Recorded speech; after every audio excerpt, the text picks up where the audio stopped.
Hi everyone. I welcome you to the latest episode of the Inspired Valley School initiative, where we invite the esteemed speakers across the country and to discuss on some of the prominent topics. Like today's topic is how to cultivate a growth mindset in teachers, which itself is a wonderful topic. And to discuss on this topic, we have some esteemed panelists. The very first speaker that we have is Miss Kalpana Santosh. She is a principal at Auden School, Bengaluru. Next speaker we have is Miss Anupama Mehra, which she is the principal at Nevi Children's School, Goa. And we also have Miss Priya Gambhir. She is working as school coordinator at the Memorial Public School, Ghaziabad. I welcome you all on our show. Okay, I would like to have first views on this because this topic is really vast, right? So Anupama, ma'am, I would like to have your views on this first. So when we talk about how to cultivate a growth mindset in teachers, then what is the need of it, right? Would like to have some views on this, please. Thank you so much. Like we were just discussing before we logged in, the topic is extremely interesting and the need of the hour. Exactly. Definitely. With the school systems undergoing a complete transition where everybody is actually questioning the need to be a part of a regular school system, especially with respect to teachers, it is a relevant topic to discuss Exactly. because there are many deterrents in continuing with one's job in the first place. There are options available of remote learning, remote teaching, as well as taking time out to pursue activities other than regular teacher's job Exactly. that is available.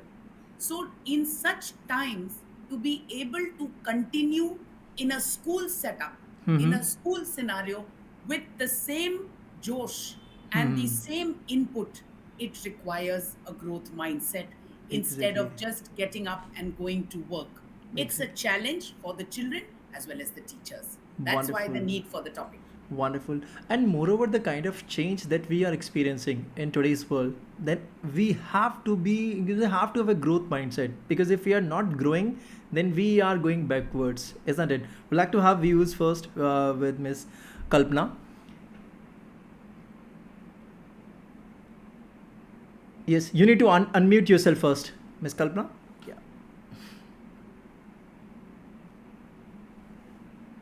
Am I audible now, Yes, sir? you are absolutely. Please. Good evening, everyone. As the need of the hour, the growth mindset, we have several strategies to develop for the growth, like cultivate a culture of learning, professional development opportunities, then collaboration and peer support. And we have to set goals and especially providing a feedback for the Hmm. teachers. Exactly. Yes. So when we provided feedback for the teachers, this encourages that open discussion about the failures and it emphasizes the importance and the continuous of learning. And coming to the inclusive environment, to Hmm. create a safe and where teachers feel comfortable taking risk and sharing their ideas. We Exactly. have to encourage open communication and provide opportunities for teachers to voice their opinions, concerns, and suggestions. Taking their suggestions, they feel like we are giving importance to them. Hmm. And the next thing is the recognition and reward. Hmm. Whenever we give recognition, we acknowledge and reward the teachers' efforts. It is like a celebrating their achievements, whether it is a big or a small. When we provide opportunities for teachers to showcase their work through presentations or a publication or Hmm. any kind of opportunity, they feel like they are notified, they are appreciated. Hmm. This is also in terms of a growth. They Exactly. feel like Being they are appreciated for the work which they are doing on daily basis in and correct. out. It's very important for an educational leader, principal or the administrator to appreciate their workforce. Wonderful. Okay, let me put it the very first question with Miss Priya. Is my voice loud and clear, Miss Priya? So let me ask you your question. So resistance to change can be a barrier to cultivating a growth mindset among teachers, right? So how can the school leaders effectively address the resistance, especially this part, and help teachers to embrace the new ideas, the instructional methods, and the professional development opportunities? Because there are many, I mean, in this today's world. Good evening, everyone. I would first like to talk about the global trends which are, there in education. So, if you want your teachers to keep abreast, if you want the teacher to grow, if you want your teachers to be aligned with these trends, you have to upskill the teachers. Exactly. That's the necessity, right? And for that, a leader is supposed to visualize that what kind of training you want your teachers to undergo. Apart from that, as ma'am has already mentioned, that you have to take care of the communication as well. You have to recognize the teachers as well. I know why this kind of resistance comes, because the teachers are boggled with a lot of work. Trust me, I know, being a part of the education industries, we are the multitaskers. So, in this kind of scenario, if you want the teachers to take up the trainings, to go for, CBSE is talking about 50 hours of capacity building programs, which each teacher is supposed to, go forward with. We have to make the teachers aware about the instrumental changes which are coming. You have to evident the teachers that, see, these are the changes which are there in the education domain. Deeply. You have to embrace these new ideas. You have to give these kind of methodology. You have to adopt these kind of pedagogies. And then I think teachers will going to value it, isn't it? And now, if you see the learners in the classroom, I can't fit for all. We all know that. So how would you going to make your teaching versatile for these versatile learners? Until unless you would not going to keep the growing mindset, until unless you would not going to overcome the resistance to change, your teaching will go mundane. Your teaching will go, I would say, quite stagnant, and stagnancy would not going to give the learner what the learner is expecting in these Exactly. learning domains, isn't it? And one more thing is, very much important here. You have to emphasize your own experience as well. You have to emphasize on the reflection of your experience. You have to understand that being a teacher, improvise your continuity. You have to improvise your growth. You have to reflect on your practices. You have to take care that you should not be, far apart. You should be ready to take up, to embrace these kind of changes, and then only you would be able to foster the learner, which would going to, globally, you are going to see the world, or would going to certainly, get into the kind of competition which is coming forward for them. So Exactly. if it is not continually, I would say trained, then how the desired change in the learners would going to come, isn't it? So it's Exactly. very important, a leader first of all of this institution, to visualize it, to keep it quite. I would say there is no need to rush. We have to make, we have to, plan it out. We have to actually give a proper planning to it. We have to then encourage the teachers. We have to give them evidences that why these kind of things are important. Building momentum is something which a leader should understand. No, Start slow, you've rightly isn't it? pointed out. Yeah, you've rightly pointed out. Let me put it in this way. See, first of all, we need to identify then why this resistance is happening, right? Right. Because a lot of time, what happened when being a professional trainer myself in the past 10 years, when I go and deliver the training, most of the time, what happened, like in the training session, they think that okay, whatever has been discussed, it's really fine. But when it comes to the implementation, that they find How it, to do that? yes, exactly, right. Second thing is, okay, due to the management pressure, they attend the sessions, lot of sessions, okay, they do some time for the sake of certification, but when it comes to the real change, which the thing which you are pointing out, because now is now or never kind of a thing, right? You have to upgrade yourself, otherwise you will not able to match up with this momentum which is going on, and down the line 5 years is going to be a different world altogether. So my question is, and you have rightly mentioned one point, that being a principal, then you have to act as a role model, right? You have to present yourself as a role model. Okay, see, this what has happened in my life, and that's how I have reached to this place. So maybe some of the aspiring teachers will follow the same path, and for this thing they will follow okay, for this thing we need to understand or we need to learn all these things which are going around. But my question again arises, then why this resistance happen at the very first place? Any of the speaker can say, we can discuss on this line, why this resistance actually happen in the very first place? Uh, I'll I'll Please. pitch in. I'll pitch in after what Priya ma'am beautifully outlined. Her viewpoint. The resistance comes when there is no clarity. Hmm. Whenever there is no clarity, there will be resistance because everybody is slightly scared of a change, Exactly. right? It is going and venturing into uncharted waters. You Hmm. don't know what is expected from you. It's learning, it's like a learning outcome for the teacher also. We talk Hmm. about learning outcomes in lesson planning. It is very much the case with teachers. Hmm. If this is implemented, what is expected from me? So, Hmm. hence, I feel the biggest, most important area that needs to be addressed is where do I or me stand in this mass of change? For example, we have numerous beneficiaries in a school system, which Hmm. talks about, say, a school leadership, the staff members, the support staff, the admin staff, the children, the parents, the vendors. These are our circle of influence, Exactly. right? So the change is going to impact which beneficiary first. They are the ones who need to be addressed first. Hmm. In case of teachers, it is going to be spearheaded by the principal, yes, but here the manner in which you communicate and make the teachers the onus and the belonging, Hmm.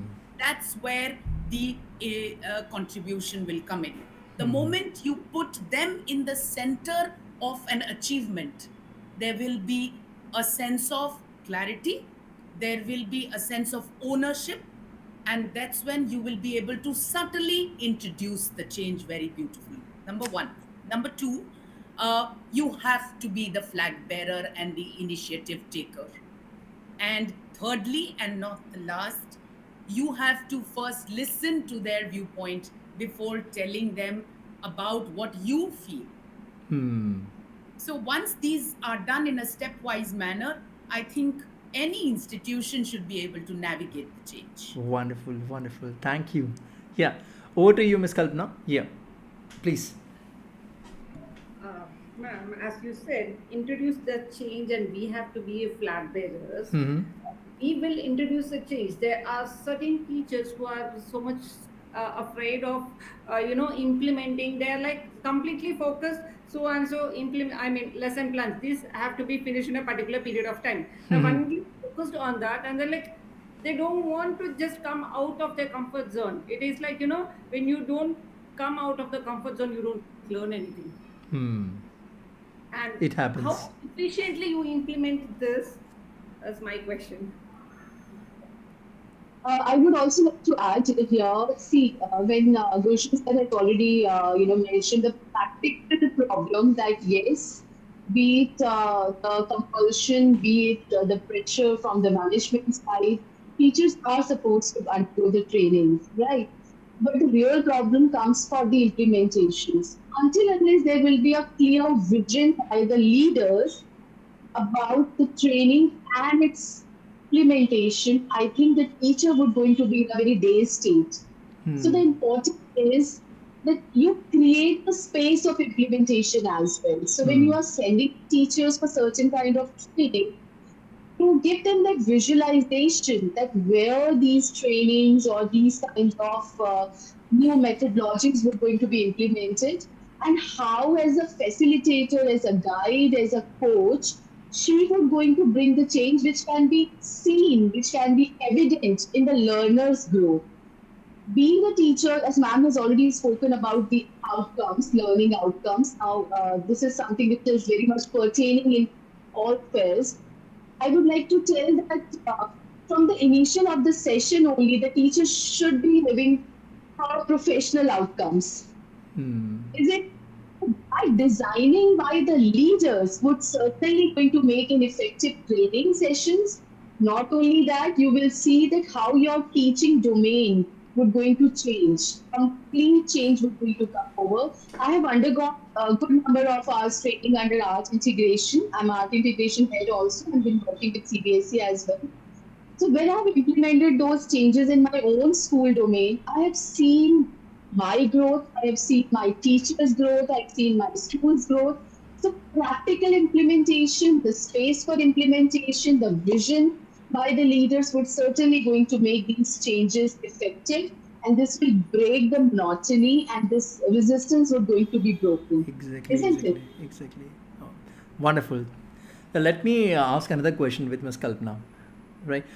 So, Ms. Kalpana, developing a growth mindset is crucial for teachers to continuously improve their teaching practices. We've already set the base for it, right? So, how can the school leaders create a supportive environment that encourages the teachers to embrace new challenges and can say continuously grow and develop? Over to you.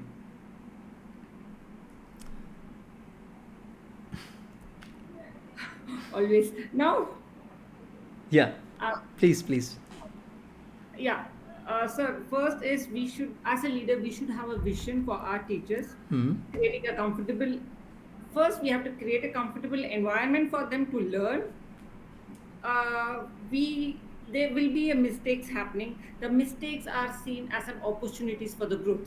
We should Hmm. tell them that mistakes, it's okay, mistakes happens, but see that it's an opportunity where you learn from the mistakes. We have to Exactly. encourage teachers to take, to try new. When we implement some new things, they shouldn't be scared. I mean, how does it work? Hmm. We should share our experiences, whatever we did based on that implementation, and share the knowledge with their colleagues. We have to recognize, first is the recognition, and coming to the professional development opportunity, it is like developing teaching skills. Like Hmm. as ma'am said, CBSE has hosted that 55 hours of teaching is important. Exactly. How we introduce the innovative instructional methods and like specific challenges in teaching. Hmm. So, and the teacher who teaches in the class should be always updated with the best practices in teaching. Exactly. And Exactly. setting goals. Setting goals is very important. Mm-hmm. And coming to the growth mindset of the teacher, resource material, we have to provide a resource material and technology to implement the innovative teaching practices. Mm-hmm. When we implement these teaching, we have to offer the support through coaching. We have to mentor them, and additional training also to be given to the teachers where these trainings are implemented in the class. Hmm. Finally, it is the recognition and reward. Everyone needs the recognition, and when we reward the teachers of their efforts in the class and provide opportunities. Mm-hmm. um, This plays a very crucial role. Okay, wonderful. Okay, I totally got your point. But later part, okay, I want to ask you another question. See, I'm moving forward two steps ahead. One thing is, okay, we can say we cannot put the entire onus on this the leader's shoulder, and in this case the principal shoulder, right? The principal will act as an facilitator, wherein like we can be the torch bearer and we can tell the teachers or our staff or our workforce, okay, now this thing is important. So not every time the directions will or should come from the leader's mindset, right? We can pave the way. That's why this growth mindset is important. Not every time that you will be getting all the instructions from it. There are, I mean, now to you have Google, you have Chat GPT, you have YouTube, right? You have all the lectures free of cost available with a tip of your, you can say, just type it and you will get it. So how efficiently you're using your time, wherein that you are learning also, and you're creating that environment that, okay, I've learned all these things and I want to share the mechanisms and the techniques with my fellow teachers as well. So to creating that environment, I think where the principal should focus upon. What are your views on this, Anupama ma'am? You very nicely brought out creating an environment from learning from each other, and that's where peer collaboration comes in. Exactly, exactly. So there have to be peer collaboration methods existing within the system for that. First and foremost, I would say we should break down the barriers between a primary teacher and a secondary teacher and a higher secondary teacher. Wonderful. It's extremely important. And why don't we look at them as subject experts? All of them, whether it's from the primary, whether it's from the secondary, whether it is from the senior secondary. And that's where your first step of peer collaboration comes in. Whether Exactly. it's a first standard EVS teacher or an 8th standard history teacher or a political science teacher from 12th. In fact, we have broken down the complete staff room system because of the fact that you please sit as departments.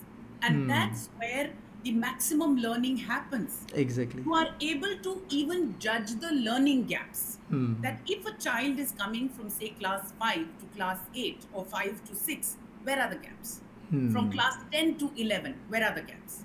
So, in this way, what will happen is there is an atmosphere of camaraderie, open communication, as well as exchange of best practices Exactly. that happen. And you Exactly. are actually creating peer collaborators within your system already and encouraging them, like you rightly said, continuously putting everything on the leader's shoulders is not possible. Let's face it, when a teacher is interviewed and she enters our portals, I am sure as the interview panelist, we have seen something in that teacher. She's a resource for us. So let us separate each staff member as a resource. The moment, and each staff member will bring something special and an expertise to the table. Exactly. The moment that is celebrated, she will feel good about herself. She will want to be a part of the system, and she will or he will want to share. That's the first step of positivity that you've built in a teacher. She Exactly. should want to come to school and want to share instead of, sometimes we forget, we leaders also have a very critical top-down approach to judging a teacher, appraising a teacher. The moment she's in the staff room, we are ready with one observation form and we want to just quickly write down where is she faltering. Let us stop that. Let us create a culture of, like you rightly said, growth. Of course, feedback, yes. And let the first feedback come from the peers instead of the leader. No, you have rightly said. I mean, we should not be in a position as a principal that aham brahmasmi, right? That it happens. We A lot learn of so time what much from happens? our Yes, teachers. it Yes. happens. And when you create an environment, suppose you have created a wonderful environment in your campus, I mean, as a leader, then you are giving them the opportunity to come and collaborate and learn also, right? You're giving them the opportunity, okay, if there would be anything, you can come to me and ask. And when you got the answer, then you go to your peers and share the response, share the answer, implement it, then come back to me. So this is kind of environment where the leaders should pitch in. So this should not be a top-down approach or bottom-up approach. This could be a collaborative approach, I would rather say, right? Wonderful. Okay, let me, if anyone want to share their views on these questions, I would A love long to. time back, there is this term, Please. which I had come across while in one of the webinars only. It was done by Swan, Andrews, and Eccleston long back in 2011. It was a problem-based methodology. The moment every teacher is questioning what is working, what is not working, and then, like you said, share it with the rest. Exactly. We are introducing this. This seems to work with this batch. This seems to work with this class. This method is not working. And then when everybody pitches in or helps out, there is far more possibilities of finding solutions. Exactly. And now, when we say that, okay, the world is changing, I mean, if you talk about it, previously 10 to 15 years before, the change was constant, right? Understand, this is a very beautiful concept. The change was constant because, I mean, we have grown from those years. We have seen that, okay, now the change is happening. We know how much change will happen in the next 1 year, how much change will happen in the next 1 year. But now, the change is not constant. The change is evolving, and how much change is going to happen in the next couple of years, we don't know, right? So we now all the teachers are teaching those areas. I mean we are training or teaching the students which will going to work for those professions which are not been evolved yet, right? Isn't it? So down the 10 years, a lot of the jobs will go. I mean, even yesterday when we were discussing about this, one of the topics where a lot of people are preparing for this government examinations, right? We were talking about some career guidance. Right? After 10 years, almost 60% of the government jobs will come down. believe it or not, right? Isn't it? So when now even the government will force you to take the VRS, isn't it? So they need to be more acceptable, they need to be more flexible. And how this mindset will come? When this mindset will be in the teachers, because unless they cannot teach, I mean, unless they are not preaching themselves, if somebody is obese, he or she cannot teach anyone to be slim, right? We have to be slim first in order to teach that. You that's by being slim that these are the benefits, isn't it? Any person would like to have your views on this, Miss Priya? I I believe you think, want. Gulshan, so you're talking about, practice what you preach, isn't Exactly. it? Yes. Isn't it? And, putting the onus on teachers and, breaking the barriers, as ma'am has beautifully quoted. I would also like to add one thing, when you want to put the onus on the teachers, give them certain kind of responsibility with the faith, with the trust that she or he would certainly going to stand up to your expectations. So when we're talking about these kind of training sessions, upskilling, and adapting those changes, why can't we learn from each other? That is where the peer educators or the collaborative approach comes, isn't it? So this peer collaboration approach can be adopted by the school in its own domain. So when we are talking about for a monthly training, or when we are talking about the capacity building programs or professional development programs, why can't we start these kind of in-house trainings where teachers are training each other? Isn't it? So this is a beautiful concept. Even we have been adopting these concepts, and it is beautifully coming out. It gives you a sense of responsibility. It Exactly. gives you a sense of achievement. It gives you a sense of leadership. It gives you a sense of that kind of collaboration where from the dais where you see the professional talking about certain kind of methodology, pedagogies, you feel that you are equivalent to them, isn't Exactly. it? I think there the barrier which man was talking about, creating the equivalency in the space, that would going to certainly dissolve, and the monotony which is there in the hierarchy of the school would certainly going to be changed, isn't it, ma'am? So Exactly. that is something very beautiful ma'am has quoted, and I truly, believe in this, and we have been practicing the same kind of things in our Even Miss institution Priya as well. now, I think, I mean, because I'm more active on LinkedIn, I can see that, I mean, this in-house training programs are taking place in most of the institutions. They are actually utilizing their resources to par extent, right? They are doing it, and all the benefits they are experiencing. Wonderful. So we have already discussed this collaboration and peer support. So now I'm going to ask you, this is an open question and anyone can pitch in. See, feedback plays a crucial role in the growth and development of teachers, right? There is no doubt about this. So how can the school leaders establish a culture of constructive feedback that empowers the teachers to reflect on their practices and identify areas in improvement and seek ongoing the professional growth? So what all that I'm asking about the feedback, that too the constructive feedback. I'm sure Miss Kalpana has already mentioned about this, okay, but all the feedback mechanism, but would like to have discussion more about it, because giving feedback itself is an art, right? And not every leader is an artist. So anybody can pitch in and share their views and how that your school is specifically taking care of this feedback, constructive feedback mechanism in their school. Over to you. All insights. So, when we give feedbacks, there are weakness or shortcoming. Is it Mm-hmm. highlighting the weakness of your educators, or you are highlighting the shortcomings? Mm-hmm. If you're talking about the weaknesses, Mm-hmm. is there any room of improvement? And if there is, then being a leader, what kind of effective solutions I can foresee for my teachers, and how I would going to help her out to implement that, isn't it? Hmm. And when I talk about the shortcomings, here also I would like to say that it depends upon how the portrayal of these shortcomings are there in the feedbacks, isn't it, Hmm. ma'am? And that it differs from leader to leader.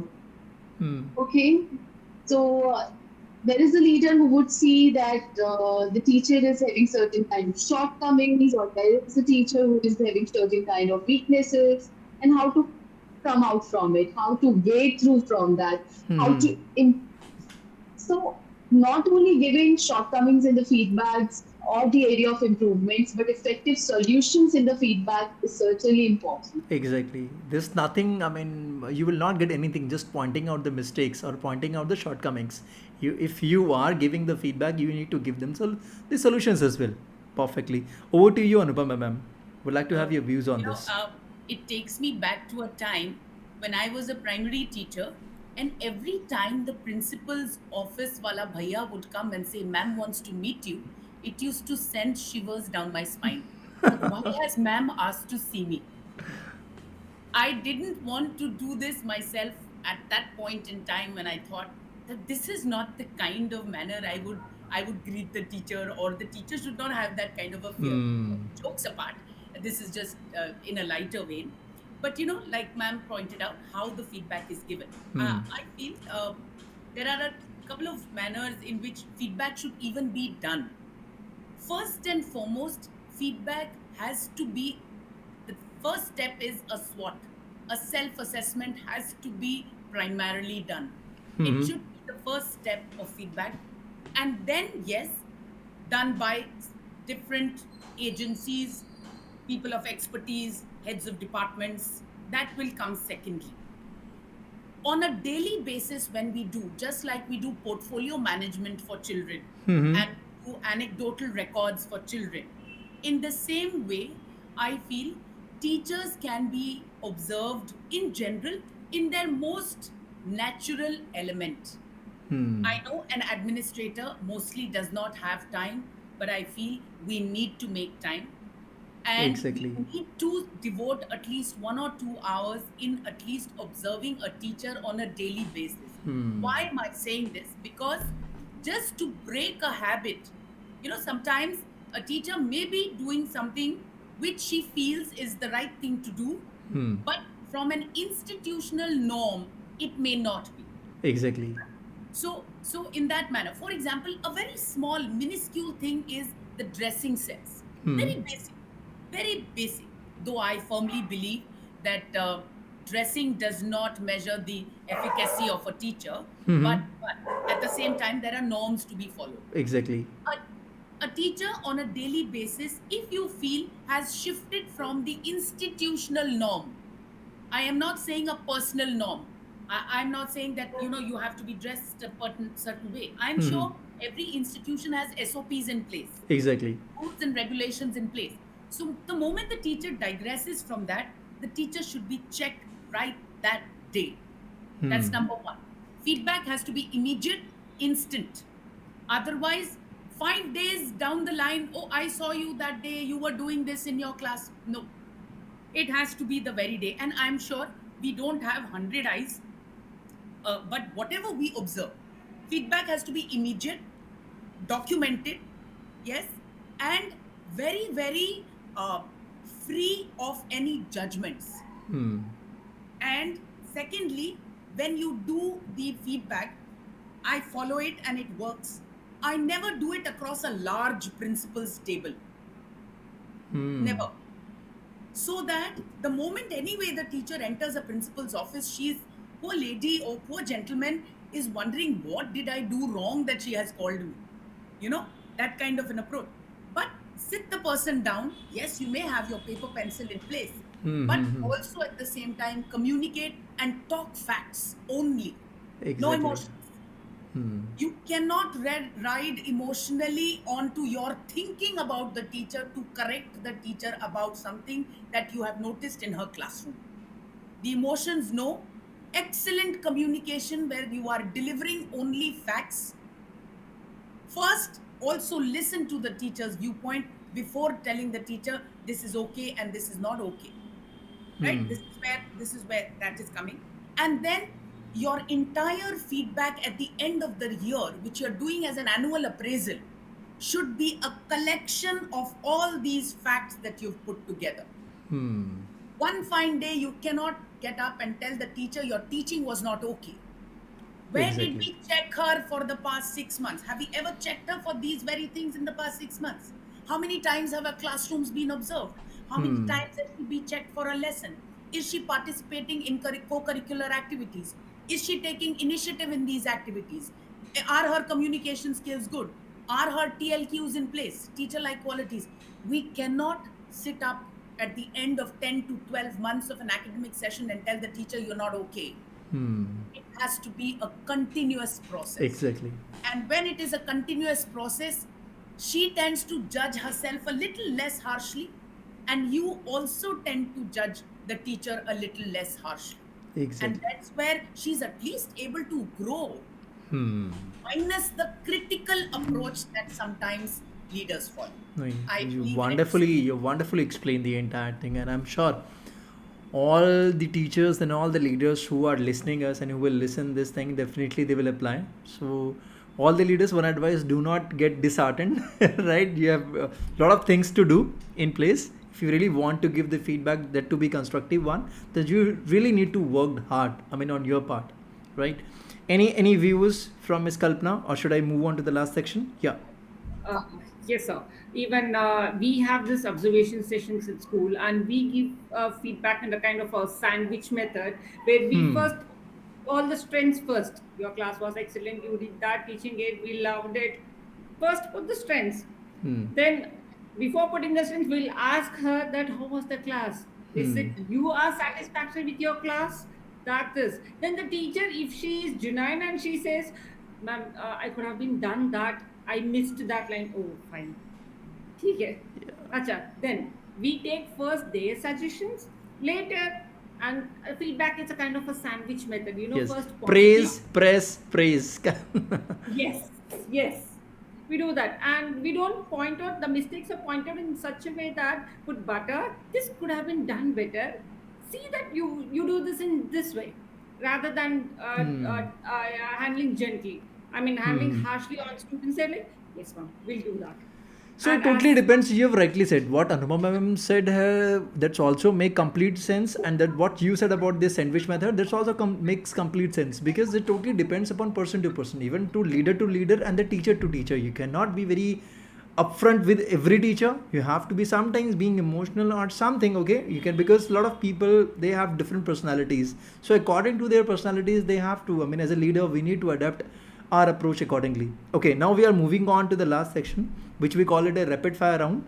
So in rapid fire round, our topic is how to cultivate a growth mindset in teachers. So I would like to have two fresh ideas from your side. So you cannot include all the ideas which we have discussed so far. I'm giving you 30 seconds to think over it. So now you need to give me one best solution where how can we cultivate a growth mindset in teachers. That could be any.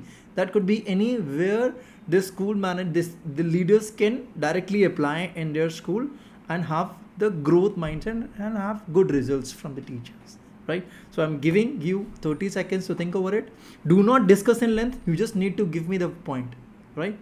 So each speaker, I'll give you 1.5 minutes to discuss about these ideas. Think over it. This is where we get the maximum ideas.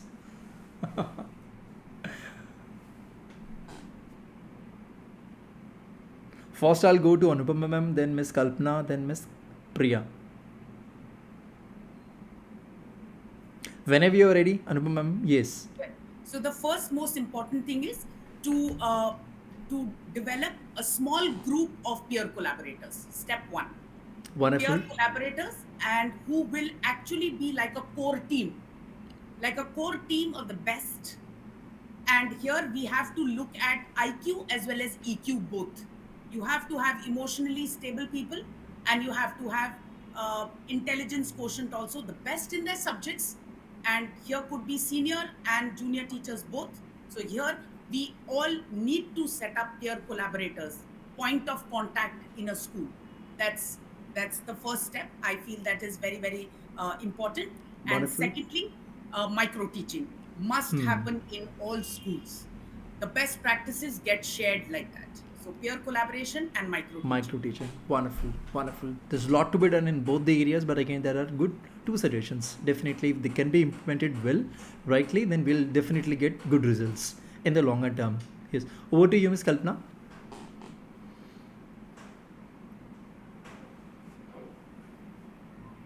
So first, the teacher has to take responsibilities. She should be very responsible of what the uh, what is her teaching, how she implements So her what you are teaching suggesting that we practice. should be creating a mechanism where the teachers would take the responsibility as well as she will be accountable for all the responsibilities which she is taking, right? Okay. Second, you need to unmute yourself first. I'm still thinking so. It's okay. It's absolutely fine. Chalo, we'll go to Miss Priya. In the meantime, you can think about it. Okay. Yeah. Over to you, Miss Priya. I don't know how it will going to take it up, but certain kind of financial, dynamism or mechanism is to be, framed by the leader's side or the school management side for these kind of training programs. Per teacher, certain amount which will going to be invested for the unique, rare, professional, effective training. That is one of the thing. In second, I will say the way we are having no bad days for which NEP and NCF is talking about. Likewise, no teaching days for the teachers. Particular time within the session where she would not going to go to the class, she'll undergo a certain kind of rigorous training, and then when she was coming back, the same reflection of for the training would going to be taken up. So I think what she has learned, she'll get a space to practice it directly. And the third is the reward. you know these are the three things which we're going to put best, and rather would going to bring best from the teachers if he or she is open to grow and we're going to break the resistance. These are the Wonderful. 3 points that I would like to That's put in great. That's forward. great. That's great. Anybody would like to share the closing views on this topic? Then you're most welcome. We still have 2 minutes left. Then I'll close the entire thing. Anyone? One thing I'd like to share. When we, for us also as leaders and even as teachers, whenever we enter into a new setup, a new school, whether it's a fresher or a change of job, Mm-hmm. a very small practice sets the tone and pace of her days or his days ahead. It's Mm-hmm. a very, very effective induction program. Hmm. We do it for corporates, but we don't do it for schools. Hmm. Induction is like an ice breaking into the system. Exactly. It sets positivity and it sets a professional approach of an institution. Exactly. I think schools, all of us, must pay attention to an induction program and even give the teacher a buddy. Like we do a Hmm. buddy system for little I ones. still We do it remember for, back my corporate days in 2011 yes, when I joined the company, the yes, finance department. Then I was, can say it was 3 days induction program, yes, right? wonderful. And later they have associated one buddy to me, and that buddy's responsibility was to make me comfortable.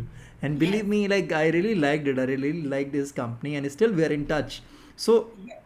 it helps to a multiple fronts. It's not something okay good to know about the institution you are joining, because it's very hard for the leader to let him know or give all the information, the best practices, but the buddy system will play wonders.